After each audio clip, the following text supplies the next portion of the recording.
So we were taking a communication saying preservative free, and then we spoke to so many people like, hey, इतना सा तो डलता है dish में, तो क्या हो गया? I didn't eat food for a month and I only had my product to see if I can survive on it. Even 1% is bigger than population of Singapore and all. So why do we need to target everyone? Oh, the market is growing. How do we know that?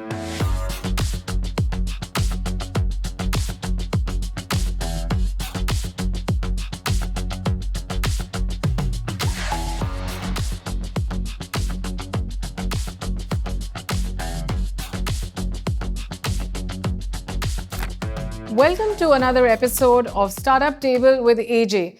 AJ being me, Archana Jahagirdar, and I'm the founder of Rukam Capital, and we invest in early stage founders. We are sitting in the Rukam Capital office, and I have a lovely cohort of founders with me.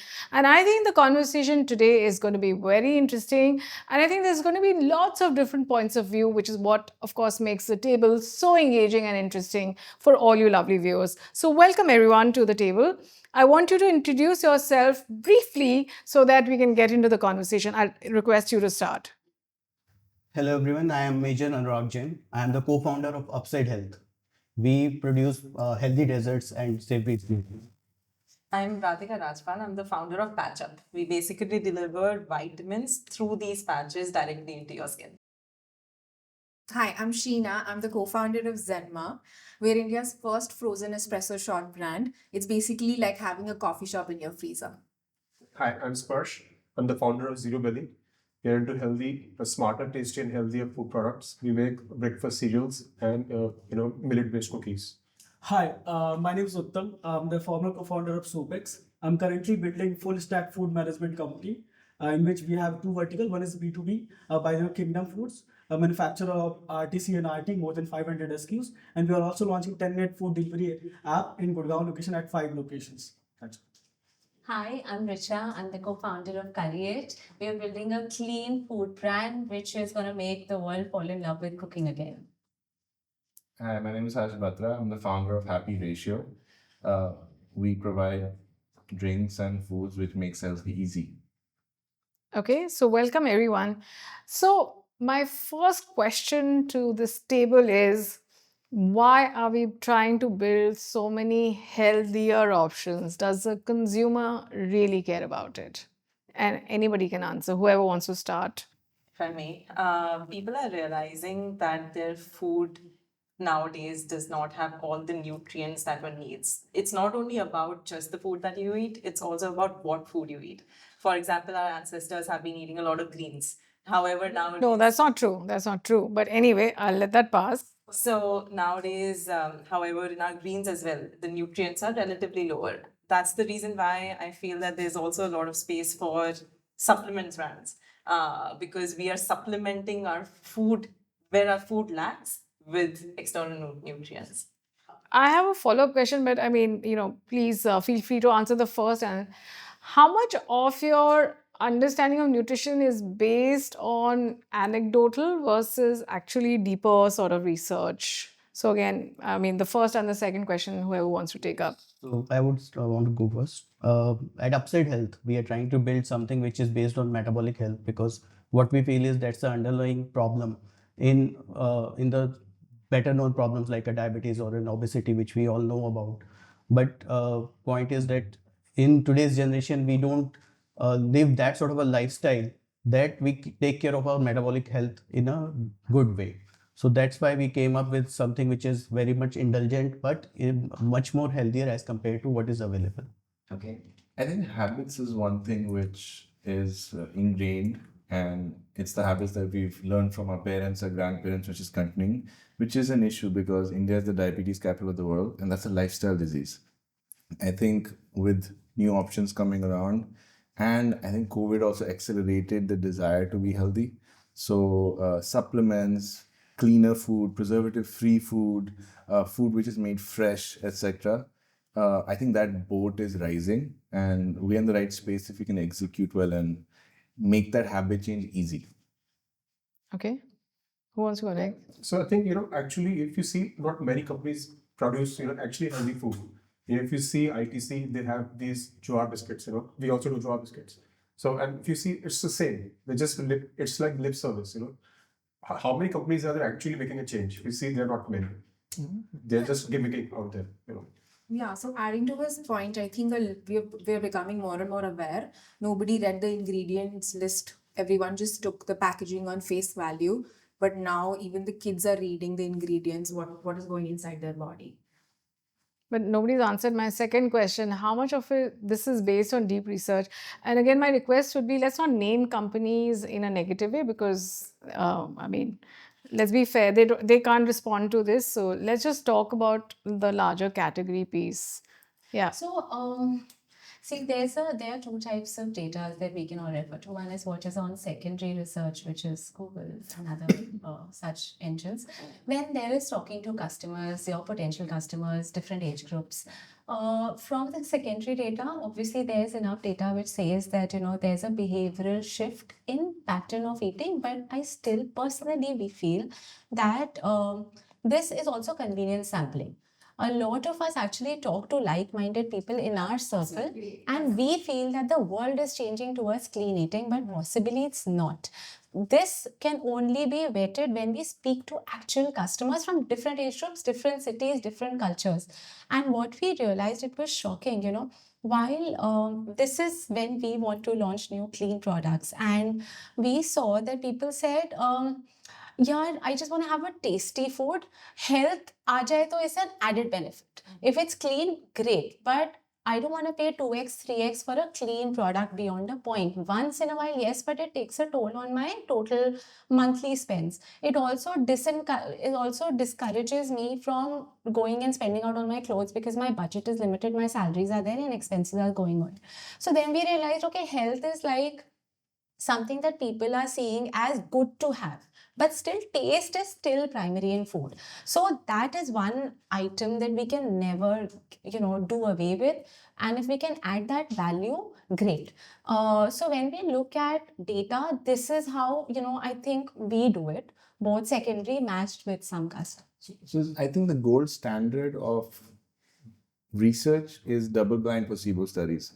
If you have something which is consistently... No, that's for pharma. I'm talking about food. Even food. I mean, if you talk about vitamins and minerals... No, that still goes in. I mean, if you talk about, let's say protein is better. Now, where's that research? That's not the same There's as... a lot of functional research which is different from, the double blind that you're talking about. Double blind is a very pharma, FDA piece that we're talking about. That's switching though. I mean, if you really look at the research and you say, well, does this cohort of people who have only had carbs versus this cohort of people who only have protein or only fats, has there been a big difference? Does it matter whether... Separate from double blind. See, what the point here is there enough research happening on food? The answer is yes. Is that high quality research? Again, the answer is yes. But the standards that you're talking about, are we referring to those when we make these broader statements? I'm not so sure, because sometimes it's an industry switch, which is not necessary, that it's really based on very deep research. I think we tend to speak in larger sort of broad generalizations. So earlier generalization was that X thing was good for us. Now Y thing is good for us. That X is bad. Now Y is bad. Saying that, but everybody knows. That's the point I was trying to get to. Fair enough. Yeah. A lot of pharma companies are coming into functional foods. Okay, that's a separate issue. I'm talking about as a startup founder. See, the question... Founder expertise is very important. Exactly. That's the point I'm coming to. That is it based just on anecdotes versus what is it that is... See, if everybody tells me today that protein powder is good, I just cannot believe it. Because have human beings survived without protein powder? The answer is yes. I mean, if you look at longitudinal data on, health spans didn't increase because people were eating. I mean, the way protein powder is today being marketed. So that's a larger question I'm asking. That what is the, when you say that X is better than Y, as a founder, what is that basis of? Well, you can talk about experience. I can only talk about my experience. I didn't eat food for a month, for instance, and I only had my product to see if I can survive on it. Now, how do I make that objective? I was telling her about the story of how I did a full blood panel before and after. And I saw the parameters and everything improved.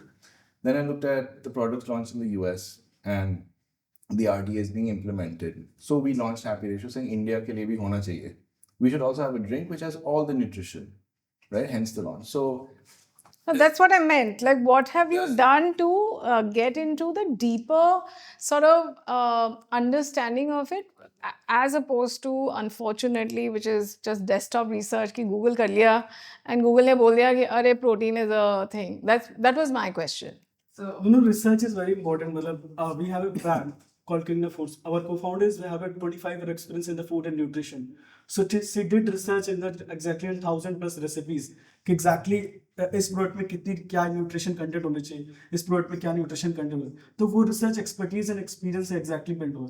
तो उसी लिए exactly हम लोग जो soup x जो हमारा brand था, जो हेल्दी सूप है, जहाँ पे हम सूप में जहाँ पे vegan, gluten free, diabetic friendly, इस ये वीगन क्यों है एग्जैक्टली, उसमें जो इंग्रेडिएंट लगा हुआ है उस पर जो रिसर्च होती थी वो एक्सपर्टीज से एग्जैक्टली बिल्ड होकर आती थी. ऐसे हम गूगल पे एग्जैक्टली रिसर्च करके उस पर कैलोरिफिकेशन वैल्यू जो एग्जैक्टली पुट डाउन करके हम डाल के कंज्यूमर को देखते हैं, बिकॉज कंज्यूमर को नहीं पता, बिकॉज कंज्यूमर को उसको आफ्टर ईटिंग आउट उसके बाद उसको पता चलता है एग्जैक्टली उस पर ये सही था प्रोडक्ट कि नहीं था exactly.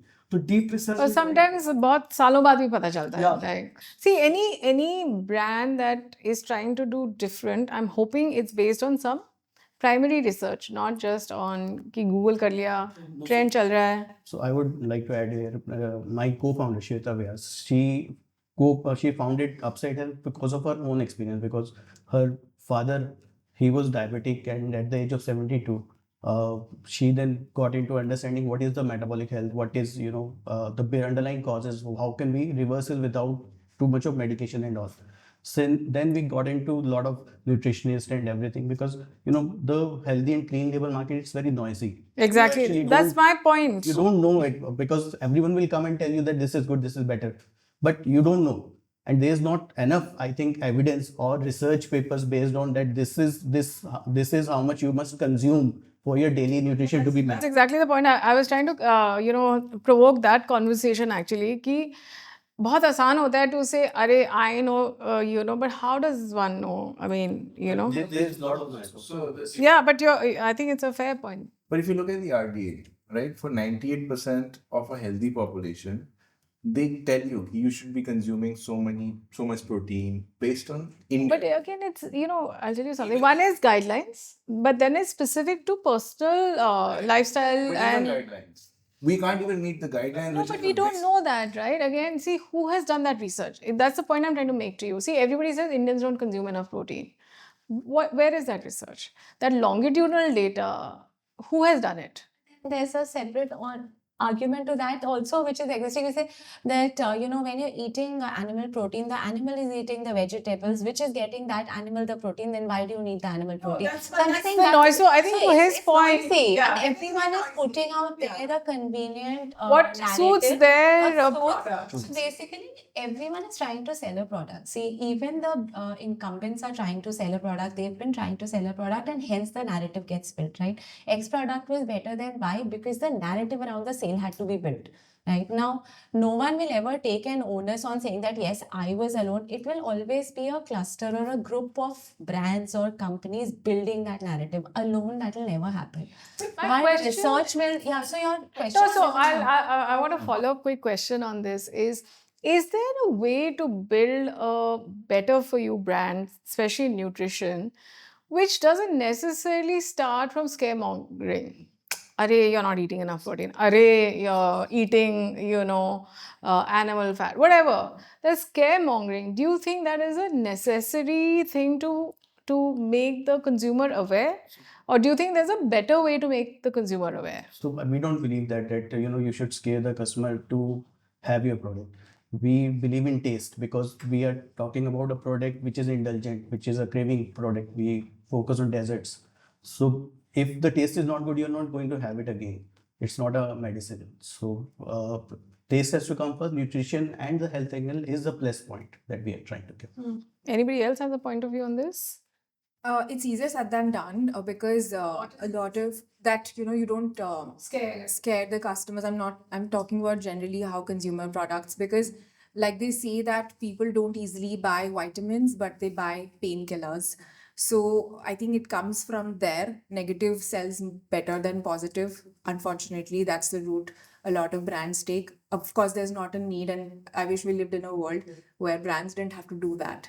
Preventive care versus I need to Yeah. get rid of this pain. Hence, painkillers work. Right? Preventive care is well, the doctor said now you're vitamin D, for instance. Right? Vitamin D. My friend had extreme back pain. They couldn't figure it out. It was because his vitamin D was completely depleted. If you don't have vitamin D, calcium doesn't get absorbed. There are 1,000 metabolic activities which work together. Now, the easiest way, go to a blood test. You will know what you're deficient in. They're getting cheaper and cheaper. You can supplement accordingly. What I said is, look, I follow the RDA. सब कुछ तो हम खा नहीं सकते. It's impossible to get the nutrition, right? So here's a drink which will at least give you a bit of everything. So there's no gap. At least you're getting everything. That's fair. But question is, what should be the communication to your consumer? Should it be to say, "Arey, all that you've done up until now is not good enough," and here, therefore, Honest communication. Of course. see, I mean, if this category is going to be built on honesty, so then should not everything be honest, including the communications? Can I ask? So you know what? So if you see humans by nature, we tend to have medicines more than Of course. we all know that eating junk food is bad, but if you ask anyone, they would probably indulge, right? To eat junk. So the narratives are actually built by the medical community, also the doctors. Like, I'll give you an example of oats. Now, oats is booming in India, and there are other grains also in India, like jowar and others also. But because it's marketed so well, that people only want to try oats. There are so many different but so the narratives are actually built by the incumbents, the doctors. This table there is, as startup founders, is there a way to build an honest where you don't do scaremongering, but of course there are certain food items or food groups which are better for you for sure. But is there a better way to, rather than making, oh my God, nobody's having enough of this, or oh, you're having too much of that and that is therefore bad? I'm saying where does individual choice lie? Sorry, yes, I was just going to say that if you actually solve for the real problem for the consumer, I think there are a lot of other things that you can also market with. I agree with you. For example, with our patches, we are now realizing that convenience is a major factor for people. They don't want to be popping pills every single day when it comes to supplements. And hence, a switch to patches is easier. And now, hence, we are leading more and more with this aspect that, it is a convenient option for you. So if you're actually solving a real problem, then there will be many other things apart from just fear that you can play on. Can I add to this, because convenience is so important. Yeah. Like, convenience is like core to almost all the products that we are building, right? Yeah. It's very difficult to change a habit. Very difficult. It's very difficult to inculcate a habit also, apart from having an addiction. Easiest thing to do. Coffee. Didn't want to mention, but yeah. So what happens is that if you can't break a habit or build a habit, what's better? If we go and say whatever you're doing is bad, I will scare you for a minute. But 2 days later, you're used to being in that habit of doing. So can we rather say whatever you're doing, this is a better way to do it. Better option. So maybe that gives me as a customer an option that, I'm not that bad. Yeah. See, because I'm always stressed as a customer. I'm working, I have ends to meet, I have social life. In that, already 5 people are, saying things to me about my performance. And then there's this brand telling me, listen, whatever you're doing is bullshit, listen to me. But that's not really happening. Oh, it does happen. Again, I think you had a point. Yeah, so to your question, like you said, how can we do that? Honestly, I think we need a big influencer for that. Absolutely. If a company like mine were to tell people that this is not good, they will not believe me, But if I have somebody really big with me, then that message of yours can be done. If I got a celebrity or somebody, I need someone big to be, and they say, yeah, this is the right thing to do, then you will see people will start following that. People like to follow that. Again, That's I what don't agree with that, but If you admire someone, right? If you look at somebody who's an athlete, who's a star, which has been the case for advertising many things, and they're taking something healthy, you start by default believing that. if that was the case, my friends, everybody who has signed up a big star will have big sales. That's not true. If you look at the influencers now, since I can't take names, if you go on LinkedIn, there's one individual who's just been talking about labels. It's spread like wildfire. It may have, but it doesn't mean that it lead to sales. That's the point you have to. It is leading to sales. It's also It's destroying not. brands. It's not. See, again, you're conflating two things. A big brand will not allow somebody to go after them because that said person has a lot of followers. So that's a defensive action. But it is happening. Arey bhai, it would show up in their revenue numbers, right? So again, see, the point I'm making is that big influencers, when they take money to do something, or a big sort of star, or anybody who takes money to popularize a brand. So this is a very well-known marketing fact that it doesn't necessarily translate into, because it takes a lot. It's like, let's say, Customers don't know it's an ad. So Absolutely, So they're very they smart as don't well. see, even the influencers that we are all of us are talking about, referring to. See, there's an objective, right? Everyone is going to try to get the influencer, whoever is making that noise. What will happen? One influencer doing more than 3 products, and that's it. The trust is gone. It's so easy to deplete. So because trust, India is a trust deficit country. If we have to build trust, then it'll have to be through honesty. It just But cannot. it's changing. But it's changing. What I'm saying is the reason we all even here is because a lot of customers have AI and Google on their fingertips, but they're also smart. I mean, if you're not endorsing a product and talking truth about it, you're looking at the label and you can show that इसमें इतना sugar है, but it's branded as something heavy. And the customer is looking at it. That's why he has a following. Hence, now people are coming saying इसमें है क्या? ये पहले कभी होता ही नहीं था. 2 साल पहले नहीं होता था. So India is changing, which is why there is a rising tide. It's still very small, but it's rising. I think as a group of startup founders, we all need to be cognizant of the fact that we are all trying to build something which is healthy, clean, and good for you, or maybe better for you. So that way, if we are trying to do that, then let's just for one sec, let's get to the other end. Let's get to the customer shoes and then see how someone is going to react to your product. So if we do that way, then if the customer likes the product, because we are talking all about food. So food is not just it's not the necessity, it's a delight, it's a function, it's a way of living. So it has to be good enough for anyone to consume every day. So the point is that it has to be tasty, it has to be fulfilling, and it has to be enriching.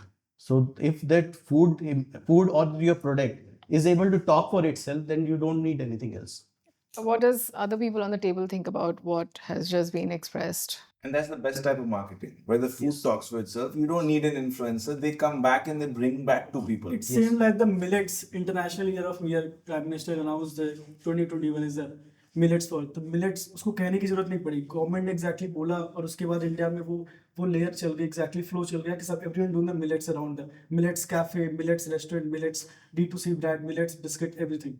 तो वो But what is the percentage of millet-based businesses even today in India? I think a lot. No, what is the percentage? I mean, it's very minuscule, but if you Exactly. So again, guys, I think it's important to work with data. Again, because we are in that ecosystem, it looks as if there's, so a lot of people will come and say to me, oh, there's so many beauty startups. I'm like, have you seen the size of the market? So you work with data and not with hyperbole. I think, in India, we tend to work a lot with hyperbole that, oh, so much.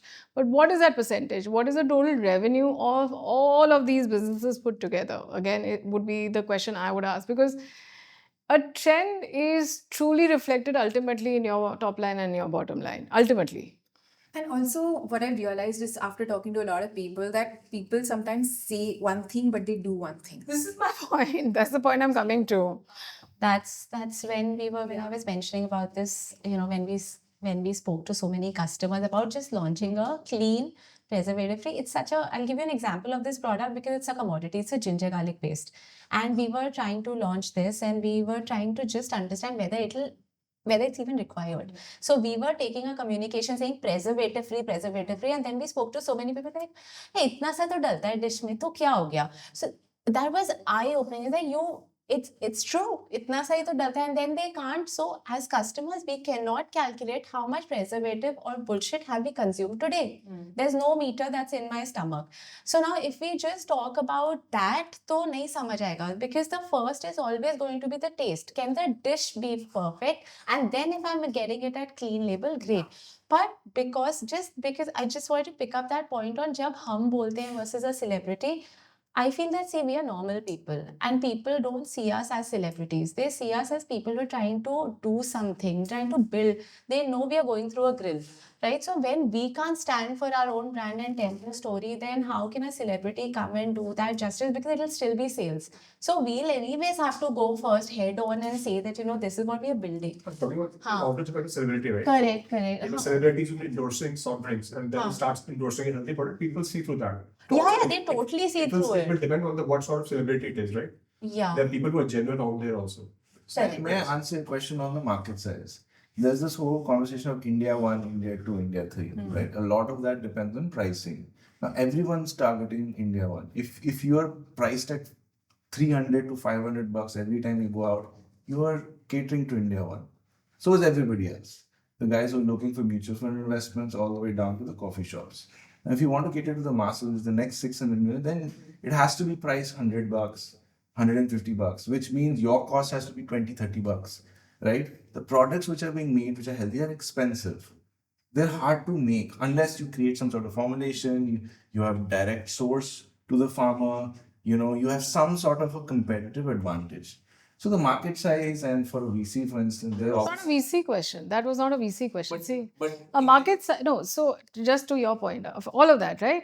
So if you're not able to give to a sizable customer base, ultimately the customer doesn't care what your problems are. The customer cares that can I get it at the price that I want it, like I think what everybody has agreed on this table, at a price that is feasible for them, especially if it's a daily food item. And you need the distribution. These are the two things that the consumer cares about. Whether it's a startup or a big company, the consumer doesn't care. The consumer cares that these two parameters are met, right? So if it is not possible to service, tier 2, tier 3 India, then the market size is restricted, right? And that's not a VC question. The point I'm making is that when we make absolute statements like, oh, the market is growing, how do we know that? Ultimately, you can only know that by your top line, bottom line. Overall, if there are, let's say, 100 companies doing this, एक तो कोई market leader होना चाहिए ना, we should be at 500 crore of India of the size that it is, and rising incomes and GDP. That was my question. It's not a VC question. So let me add a layer to that. What is the point of the entrepreneur? Do you want to build a lifestyle business? 1,000 customers is enough. अरे but वो तो फिर VC वाली बात आ रही है. मैं कह रही हूँ no. See, the point is when we make absolute statements कि ये market बहुत बड़ा है.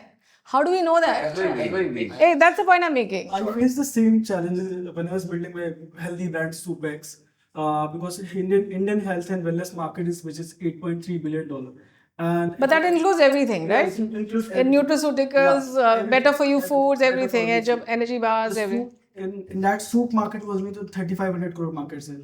When I was pitching to multiple VCs, multiple angel investors, everyone saying the market is very small. VC doesn't want to invest this in venture. Everyone, जो angel investors है वो exactly invest कर रहे थे. That's the reason basically Supex में हमने 6 stores से दिल्ली से हमें scale किया. उसके बाद भी वो scale नहीं हो पा रहा था because वहाँ पे VC fund कभी हो ही नहीं पा रहा था. Because 3 साल Supex run करने के बाद भी problem face हुई थी.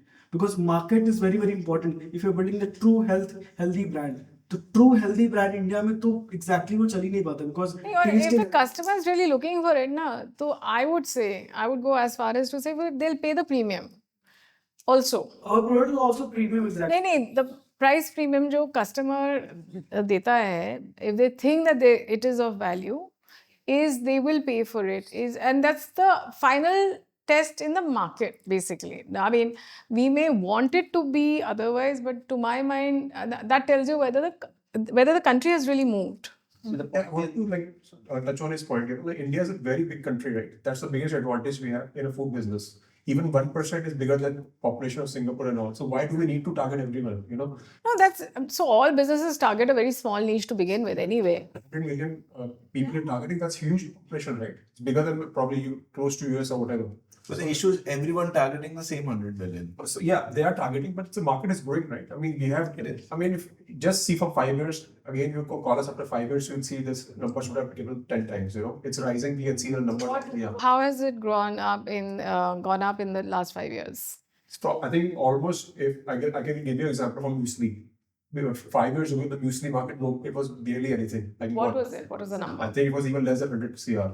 Okay, what is Now- it today? Now even I would say it's more than 2,000, 3,000 CR. It has reached, and it's growing every day. Like because How much is it growing year on year? I think it's going on 30% compounded annual. I don't know the actual data for present right now, but I'll just give you an example of an item which was unknown to the Indian public 5-10 years ago. Even I wasn't aware, like 10 years ago, but now it's everywhere. So products like these are there, they are growing. You will see them, coming out in big numbers. Obviously, it's not healthy, but that's a separate matter. You Ours is healthy. That's a separate matter. But most muesli is sugar coated. You had a point you wanted to make. I was saying the opportunity to build a good business, which doesn't have to be 100 crores, maybe it's a 10 crore business and you grow slowly, right? But profitably is a plenty. You can actually create a business where the brand makes the customer feel a certain way. They have it every day because it's tasty, but it's nutritious. You have case studies and they bring others. N number of businesses are possible, right? However, the number of businesses who are 100 crore plus in India, D2C brands, very few, right? Very few. But that's not the conversation. The conversation is the market size of us enough to build any business? Forget about D2C versus VC funded. Yes, That is the question. So It is definitely there is a growth.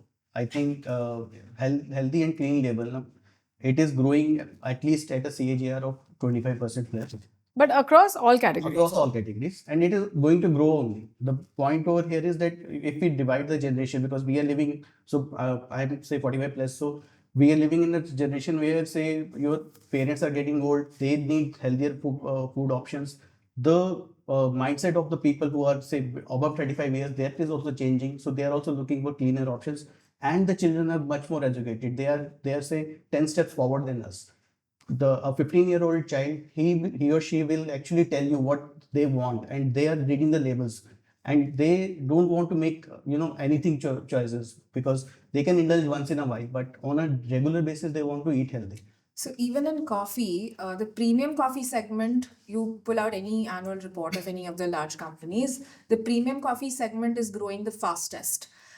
Even on quick commerce, the premium coffee segment is growing at a double digit month on month. So there is definitely a shift happening. India is moving, to come to your point. Okay.